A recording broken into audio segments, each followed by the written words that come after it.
Hello guys.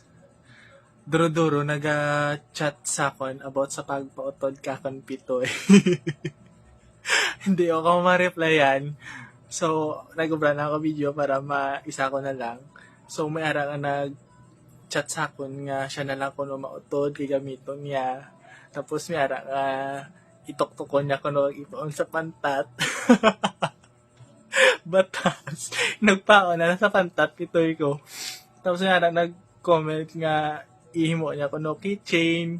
Maka namin damo gali ako nga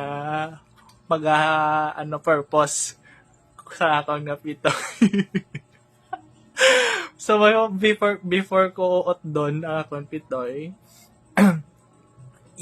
ko na mamangkot ko na kung gatubo pa na sayhan kung akong ut doon.